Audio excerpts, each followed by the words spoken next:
मित्र से बढ़कर कोई नहीं है। मित्र एक ऐसा साथी है जो आपको हमेशा आगे ले जाता है।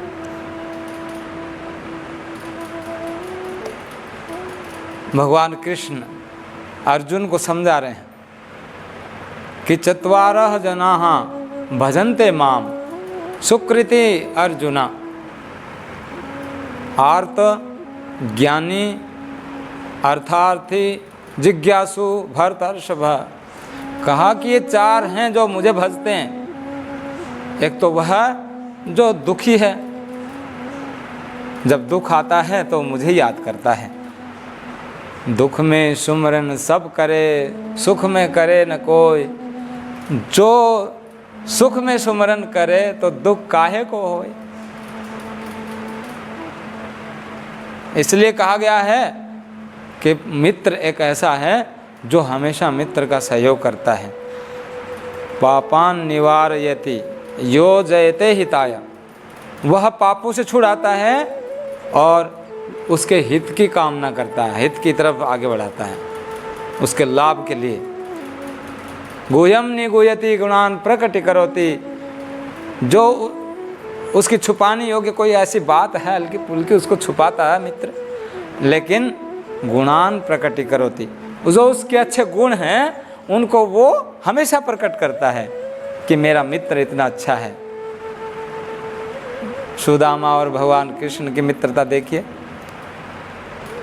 सुग्रीव और भगवान राम की मित्रता देखिए, लक्ष्मण और भगवान राम का स्वामित्व और सेवकत्व देखिए। तो इसलिए मैं कहता हूँ कि मित्र ऐसा है। क्यों? क्योंकि वह गुह्यम निगुह्यति गुणान प्रकटीकरोति, वो छुपाने योग्य कोई ऐसी छोटी मोटी बात होती है उसको छुपा देता है और उसके गुणों का बखान करता है। और गुह्यम निगुह्यति गुणान प्रकटीकरोति, और फिर कहते हैं कि वह मित्र हमेशा उसके ऐसे काम आता है जैसे दो स्थानों के जल को मिलाने के बाद अलग नहीं हो सकते। मैं यही कहना चाहता हूँ कि भगवान कृष्ण अर्जुन से यही कहते हैं कि मैं तुम्हारा मित्र हूँ, तुम मेरे मित्र हो। मैं तुम्हारे द्वारा इस संसार में धर्म की स्थापना कराना चाहता हूँ, ताकि यहाँ अन्याय ना बढ़े, यहाँ पर अधर्म ना बढ़े, यहाँ पर कोई पाप ना हो, कोई पाप आचरण ना करे। इसलिए मैं चाहता हूँ कि तुम मेरा कार्य इस तरह से करो। एक बार मित्रता का ही उदाहरण दे रहा हूँ। लंका पार जाने के लिए समुद्र के पास सभी वानर बैठे हैं। क्यों? क्योंकि लंका में जाना है। भगवान राम के आज्ञा का या उनकी सेवा का जो आदेश मिला है उसको पूरा करना है। अब जाए कौन? 7 योजन 100 कोस दूर समुद्र लांग कर कौन जाए? तो आपस में सभी वानर बात करने लगे कि भाई कौन किसके पास ज़्यादा शक्ति है जो 100 योजन दूर जा सकता है लांग कर। तो उनमें से एक कहने लगा कि मैं 10 कोस जा सकता हूँ। दूसरा कहने लगा बस तुम 10 जा सकते हो, 10 तो मैं भी जा सकता हूँ। अब ये बात जामन महाराज सुन रहे थे। जामवंत जी ने मन में सोचा कि दूरी 100 योजन की और यहाँ बातें चल रही हैं केवल 10 योजन पूरी करने की, तो इनका कहीं से उत्साह बढ़ाना चाहिए। जामन जी तो अनुभवी थे, विद्वान थे। अब उन्होंने सोचा कि 100 में 10 कम करना है, यानी कि जामन जी कहने लगे बस अरे मैं वृद्ध हूँ, 90 योजन तो मैं जा सकता हूँ, 90 योजन मैं जा सकता हूँ, तुम तो जवान हो। अब जब ऐसी बात सुनी तो अंगद महाराज ने मन में सोचा कि जामुन जी 90 की कह रहे हैं तो ये 100 से पार वाली बात होनी चाहिए। तो अंगद जी कहने लगे कि मैं 100 योजन से पार हो गया, मैं 100 योजन से पार हो गया। ये लो जी, इतने में ही चारों तरफ से जय श्री राम, जय श्री राम, जय श्री राम के नारे नारे लगने लग गए। अब जब सब नारे लगाने लग गए, अब बात तो सत्य है, तो अंगद जी कहने लगे भाई बात तो सुनो, मैं 100 योजन लांग तो जाऊंगा मगर वापस आऊंगा इसकी मेरी कोई गारंटी नहीं है इतनी। जब ये बात अंगद जी ने कहा तो वहीं पर ही फिर से हतोत्साहित हो गए सभी। ये बात तो ठीक वैसे ही हो गई, क्योंकि बिना किसी को जगाए, बिना किसी को उकसाए कोई कार्य शायद संभव नहीं है। वहीं पर तालाब था, निर्मल जल, स्वच्छ जल था, तैराक तैर रहे थे, कुछ नहा रहे थे, अपने अपने में लगे हुए थे। अब देखा इतने में एक बच्चा वहाँ गिर गया जल में। चारों तरफ से शोर मचने लगा, अरे बच्चा गिर गया, बच्चा गिर गया, बच्चे को बचाओ, बच्चे को बचाओ, चारों तरफ। लेकिन बचाने कोई ना जाए, बचाने कोई ना जाए। हुआ क्या, इतने में एक और कोई गिरा। अब गिरा तो देखा कि वो उछल उछल कर गोते लगा लगा किसी तरह से उस बच्चे का हाथ पकड़ा और धीरे से वो समुद्र उसके तालाब के बाहर ले आया। लाते ही फिर सब ने फिर से तालियां बजाई और कहा, अरे तुमने तो हमारी लाज रख ली, हम यो नौजवानों की, तुमने हमारी नौजवानों की लाज रख ली। अरे इनके गले में माला डालो, इनका जुलूस निकालो, शोभा यात्रा निकालो, इन्होंने इतना बड़ा काम किया, इस बच्चे को बचा दिया। जब ये सब ऐसे बोल रहे थे तो शांत होते ही इसने कहा कि भाई पहले तो ये बताओ, वो तो बात छोड़ो सम्मान की, मुझे धक्का किसने मारा?